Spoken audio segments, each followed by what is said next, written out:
Assalamualaikum warahmatullahi wabarakatuh. Halo para sahabat sinetron Cinta Setelah Cinta. Hari ini berjumpa lagi tentunya bersama saya, tentunya yang selalu mengulas sinopsis singkat cerita sinetron Cinta Setelah Cinta untuk episode hari ini, yang pastinya yang semakin seru dan semakin menegangkan saja.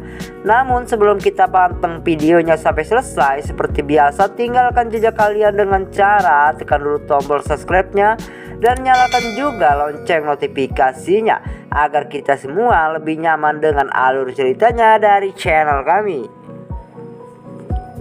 Di adegan yang satu ini rupanya Arya terlihat benar-benar sangat bahagia. Bahkan Arya senang sekali, yang dimana Arya baru saja mendapat kabar dari pihak kepolisian bahwa apa yang telah hilang dari Arya dan Starla bisa kembali lagi pada Arya dan juga Starla. Bahkan pihak polisi telah menyatakan bahwa gadislah yang bersalah, sehingga Arya pun langsung bergegas untuk pulang ke rumah dan Arya ingin memberitahukan kabar gembira ini pada semua keluarganya.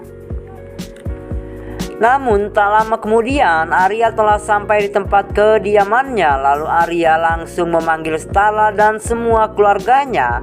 Sewaktu mereka yang sedang berkumpul, lalu tak lama itu Arya pun langsung mengatakannya pada semua keluarganya tentang masalah yang menimpa pada di dalam rumah tangganya.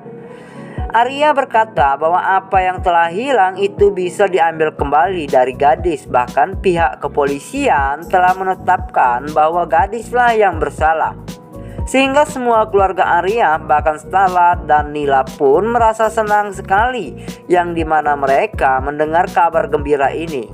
Oke sahabat sinetron Cinta Setelah Cinta dari channel kami, itulah tadi singkat cerita sinetron Cinta Setelah Cinta. Pengen tahu cerita selengkapnya hanya di SCTV.